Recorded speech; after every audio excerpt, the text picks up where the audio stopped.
welcome to Lily and the Bee. I'm Lily and I'm going to show you the Christmas surprise from Cor Crafting today and also a few other bits and pieces I've made. If you're new, well, welcome everybody, new or long-term follower, that's absolutely fine, you're all welcome here. But I thought I would do a bit of an introduction for new people who might be here. I'm Lily and I live in Suffolk in the UK with my husband Neil, who's a postman. We love walking to the beach and I collect lots of bits and pieces from the beach. This is a particularly nice colour, very rare to find a colour this blue, and I make things with sea glass. I also sew and knit and I crochet, but I have to be a bit careful with crochet because it hurts my shoulder, so I really want to make some more of these little table mats, these little coasters, but I have to pace myself because I don't want to hurt my neck and shoulder. Yeah, so we live near the beach and I add the sea glass to bags that I make as well. Got some new plans for those in the new year. I sew, I knit, I crochet a little bit, and I dabble in lots of other crafts as well. I've done weaving in the past, which I want to have a little dabble with it again. I've done a bit of macrame, I've done all sorts of things. I like learning new crafts. So if you are enjoy watching multi-crafts, different crafts, then hopefully you'll enjoy my channel. I can't just stick to one thing. I wish I could, but I'm just do knitting. That would be so much more straightforward with a YouTube channel, but I don't. I go off and learn different things and do different things, and then sometimes I'll do them lots and sometimes I won't do much of them. Sometimes I've got loads of ideas and I never even make the things, but I've normally got something to talk about and show you, and hopefully I give you some ideas or a little bit of inspiration of things that you might like to make yourself. And I initially started the channel to build my confidence. And I have built my confidence. Like, I'm good on YouTube, but I'm probably not that confident in real life. I may have a bit more, but I'm probably never going to be overly confident. But I love making YouTube videos. So where should we start?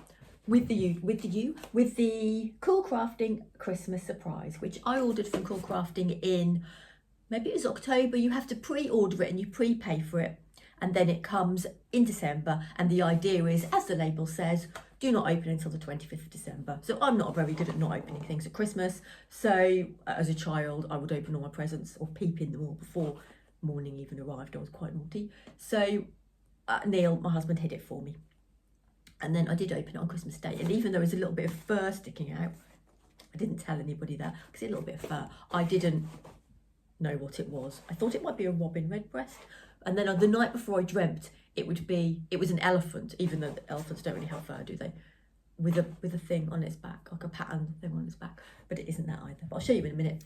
And yes, you don't know what it is. Normally it's more expensive and it comes with outfits. Now, when I make animals, I like to make their own outfits. I like to give them their own personality. With the Cool Crafting, it comes with a little booklet as well with a story, and they've got their own personality, but part of the enjoyment for me is giving the animal its own personality myself. That's the bit I really enjoy. So anyway, this year it was a lion, and Cool Crafting have called it Levi the Lion. I've called mine Neil the Lion, because it reminds me of my husband, because when I met my husband, he had long hair, and this really reminds me. Now, he has borrowed the donkey I made, called Shane the Donkey, his clothes, so I didn't have time to make the clothes, but I have finished the lion, and he came with a crown. Outfits, if you wanted to make an outfit specifically for the lion, that I think Sarah Peel, who is the designer, is going to be releasing clothes in the new year, but I won't buy them because I think they're going to be quite regal clothes, and mine's a surf dude, so I won't be, some people like to make them exactly how they are, but like I said, I like to give them their own personality. So I think I'm going to make him his own outfit. Should I just show you? He has got the crown on though. He came with just a crown, naked with a crown, and obviously everything to make him. So here he is. Levi the Lion, otherwise known as Neil the Lion. And he's got, like I said, he's got the outfit from the fur was fun to work with. He's got Shane the Donkey's beach surfing outfit on. Show you the back, he's got a tail.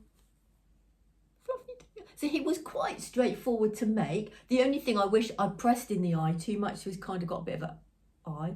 So I was a bit disappointed with myself. I don't normally use these plastic eyes, so that was a bit, as soon as I'd done it I thought I can't get it out now because the idea is they stick and then I don't really They don't move, do they? So, but anyway, he's got a nice face. So I was really happy with him. Obviously it's a surprise, you don't know what you're going to get, but I do like most of I think I like all the Cor Crafting animals, but obviously some you like more than others. But when I got him, I thought, oh, he's perfect. I absolutely love him. He's second favourite after the beach donkey. I'll get my beach donkey so you can see, because he's just sitting here naked. Naked apart from a backpack. Sat on a hot water bottle. Naked apart from a rucksack, and he's got a sea glass necklace which I made for him as well. He must be the only Cor Crafting animal with a sea glass necklace. So yes, he's my top favourite. I love him. He comes on our camper van with him, and I made him a little rucksack, which now Neil's seen it, he wants it. So the pattern will be available in the new year, and with Cor Crafting you can buy the whole kit. You can just buy the pattern and sort out the felt or whatever you want to use yourself. So yeah, they're pretty good, and they'll post really quickly as well. So yeah, my first Christmas surprise, and I think I would definitely get one again unless it came with the outfit. If it was expensive and came with the outfit, I don't think I would just because, like I said, I'm repeating myself about that. I don't need to keep saying that, do I? So let's put him there. And oh, I made these at Christmas. Oops, are you going to sit nicely? Probably not. Does anybody else make these at Christmas? This is my favourite thing to do at Christmas. Cloves in oranges. And they smell absolutely lovely. And then you put them in the airing cupboard. I've got two here. Then you put them in the airing cupboard, and they crispy. I need to put them in the airing cupboard now, really, but I've got them on display just for this Christmas. You put them in the airing cupboard, and then they go all crispy. And then Neil complains because he's got bits of clove stuck to his pants in the airing cupboard. So yes, it's quite an old-fashioned thing to do, and my mum used to do it, and I think when I was young, I was like, what is that crispy thing in the airing cupboard, an old orange? But now I've got them in mine, but they smell nice. So yes, I would recommend Cor Crafting and the Christmas surprise. It was very exciting, but obviously it's a surprise. You can't guarantee you're going to love the animal, but I did. And I'm also going to show you another animal I made, which I did show you this in my little Christmas Eve vlogs, but I thought this is a proper podcast, so I just wanted to mention it again. So this was my Christmas, I wanted to make a Christmas rabbit. I don't only make toys, if you're new. I make some toys, I make other things as well. And I wanted to make a Christmas rabbit fairy, rabbity fairy. So that's her finished, and that is a pattern by Studio Seren. She has a website and a Etsy shop. She's got a Christmassy, kind of a fairy-ish dress on. She did have wings, but I didn't like the wings, so I took them off. And an organza dress. Let me show you her little sleepy face. So I'm going to get her out with my Christmas things every year, I think. And the other Christmassy thing, this is why I'm recording today, because some of the things are Christmassy and it's not really Christmas after Christmas, is it? So this is, I finished the quilt. I got some, I'm going to move my coffee. Have I got fluff in it? I'll risk it. The fluff from Levi the Lion went absolutely everywhere. In fact, I was falling over. I could even taste it. It was in my, I had to keep eating chocolates yesterday just to push the fur down, because I thought of a hairball like a cat. I could feel it all in my throat and it was tickling, and I thought I need to. That's my excuse for eating lots of chocolates. We have a whole bowl of chocolates here. Because Neil's the postman, he gets so many gifts. Lots of people brought chocolates. We have a lovely. Would you like one? We have a lovely bowl of an antique bowl, which is my nanny's. Not my nanny who I mentioned, my other nanny who's passed away. My dad's mum. I think it was her fruit bowl. So yeah, that's a. But we've turned it completely unhealthy at Christmas. It's no longer a fruit bowl. It is a chocolate bowl. Help yourself. We've got lots. Yes, so I got a scrap bag from Elmhurst Fabrics, and I can't wait till they do it. I'm going to buy some more fabric from them anyway, and possibly a book. But they do other scrap bags, I think, at different times of the year. But I'm new to them. I don't know how often they do them or how many they do. But I love this. It was perfect. So I did the envelope method. I didn't do proper binding. In the future, possibly I would do binding. I'm thinking about it, I'm not sure. And I'd use a really thin wadding. It's not thin when I make bags with it. So it's not thin for a bag. It's lovely for a bag. It's thin for a quilt. but we've had it on our knees all over Christmas. Even Neil's I had a few impressive comments from Neil as I was making it, and I've shown my mum and she thought it was good too. She's made a proper quilt with proper binding and everything before, because I said to her about hand sewing it, and she said no, don't hand sew hand sew, it's going to take you ages, so especially because I was making it for Christmas. So anyway, yeah, so, and I've just put a spots on the back. I'll show you the back first. Oh, I've dropped the rucksack. I've got spots, just spot fabric on that, and this fabric and the pink I already had. I didn't buy anything specific for it. I used everything I had apart from the fabric, which is why I'm calling it my £20 quilt, because the scraps were £20, and I've got a lot of the scraps left as well, some of the smaller pieces which I'm going to make next year. And I just did wavy lines going all the way down. I don't have a special foot or anything like that, so it's a bit creased because we've been using it. It's not too bad. So there's all the different Christmassy designs on. I just made 4 squares, putting them together, because the squares are all different sizes, so I just put them together to make a block of 4, and then stitched those together all on the machine. And my favourite, I love this one, I'm going to show you a couple of my favourites close up. My favourite one is the robins, which are gorgeous. And what other ones? There's a lot of, I'm not a big Nomi fan, there's a few Nomi ones. I like little pixies and things, but I'm not a big fan of gnomes. I don't know why. And I think I like the robin ones best. Oh, sorry, Lily. Sit there.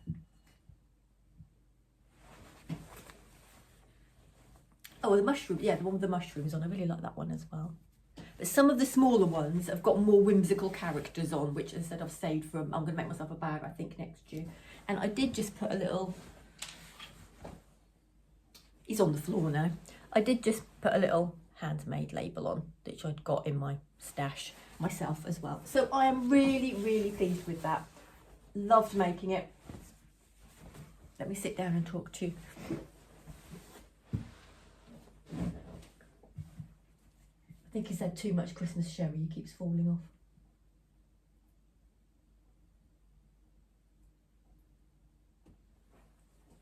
There we go. Really, really pleased with this quilt, and yeah, I think I'm gonna make more of this kind of thing. It was fun, and it's quite fun making something so big. It's a little bit impressive, because when you knit or crochet a blanket, it takes absolutely ages, doesn't it? So it was more of a quick, sometimes you just want a quick fix, don't you? You want to just zoom something up in the afternoon and it looks impressive and you've made it quite quickly. So that was the kind of thing I got from that. So I'm not a proper quilt maker. I'm sure they're not supposed to be whizzed up quickly. It's supposed to take your time. But like I said, I might learn to do a proper one and do the binding and just see how I get on with it, and whether I like the look of it or not. I'm not sure. So, but anyway, beautiful, beautiful fabrics. And I said I've got some left. Oh, that's a nice one as well. Beautiful fabrics, and I've got a few left as well, which is brilliant. It's well worth the scrap bag. I'm super happy with that. I'm just going to quickly, talking of scraps, go and get them.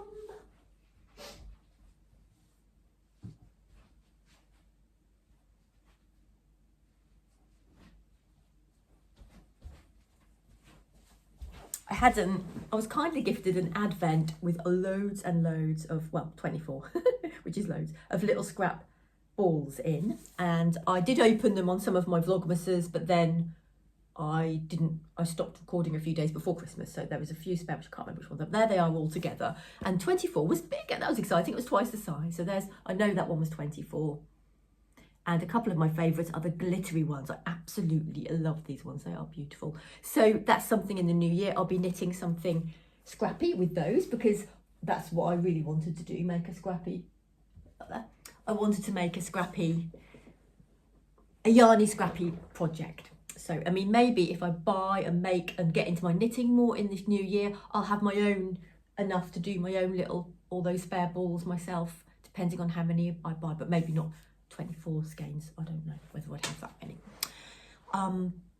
Yeah, so that's that. I won't show you my knitting because I've just done a few more rows, and it's just a shawl. So I say just a shawl, it's a really nice shawl, but I don't want to show it to you every time. So I just want to have a bit of a chat about, what am I going to chat about? Oh, I've got this fabric. I don't know, I still haven't made anything with this fabric, but this, I think these are going to be my next bag, bag line. It sounds impressive, doesn't it? So I think I'm going to make some bags with this. I've got an idea, and I've got some Liberty, and I'm going to incorporate my sea glass. I've got an idea, I've drawn it out, but I haven't made it yet, so I don't know whether it's going to work. But I think in my head it works, and I drew it and it looked nice on the drawing as well, so hopefully. But I wanted to finish Neil, so I didn't run out of time because I finished him yesterday, so I ran out of time to make any bags, but that's next on my list. And I keep saying it, but I really want to get on with some dressmaking. That's kind of maybe plans for next year. I've really got into, I have done it in the past. I was looking through my old ones. I have journaled before, not junk journaling, but therapeutic journaling, where you write. It's more writing than gluing, if you know what I mean. So I did a little course in it and learned quite a lot about it. It's really interesting. And I'm a big one for writing lists and writing things out, but I haven't done it for ages. And because I was thinking about YouTube next year and what I want to do with it and what I want to do with my shop and everything, I started writing things out, and I forgot how much I enjoy journaling. So I did go and buy myself some nice pens and highlighters and some new things, because I haven't bought myself anything new like that for ages. And yeah, I think I'm going to get into that more. But when I was looking for see which old journals I'd got, I was looking for something else, and then I came across them, and I'd filled in. I was reading some things, from the lockdowns I'd written out, and just a lot about my sewing, and how even like was it 2018 I'd written things about sewing and how I wanted to get more confident in my sewing and everything. So it's quite interesting reading back. But what I'd done is I'd written a few pages and then like over a couple of months, and I'd stopped. So it's a bit of a waste of a book really, because I just hadn't finished the book. So yes, I've been planning out, because what I need to do is, which is why I'm saying all this, I need to manage my YouTube and creating time much better, because I work as well. Work gets in the way, but work pays the bills. I mean, it gets in the way of my creative time. So, but what I do have the time, but it's just managing it better so I don't get burnt out or overwhelmed. So I'm going to be big on, I'll show you it's my big planning journal thing. So this is my big one, and I've been writing, and this is what I've been writing. Just stuff here. Just, it's fallen again. It's at the sherry again. Yeah, all about time management and all that kind of thing, and anything that comes to my mind really. And yeah, I'm not a business person. I'm just kind of creative and just go with the flow of things. But sometimes, especially if I'm selling things in my shop, I need to plan and be a bit more sensible with it and businessy with it and that kind of thing. So I've got everything in here, and I'm going to keep planning, and I've really been enjoying it, and I found it really therapeutic. And as I was writing, I was getting more ideas, and yeah, I'm going to do more of that. Not something necessarily I'm going to talk about lots on my channel rather, but I just wanted to mention it because I think it's a good thing to do, just to write things down. Not for everybody, but for me, it really helps me. It helps declutter my brain, I would say. I don't like too much clutter, and my brain feels cluttered sometimes, but not with bad things necessarily, just with things I want to do and I want to make.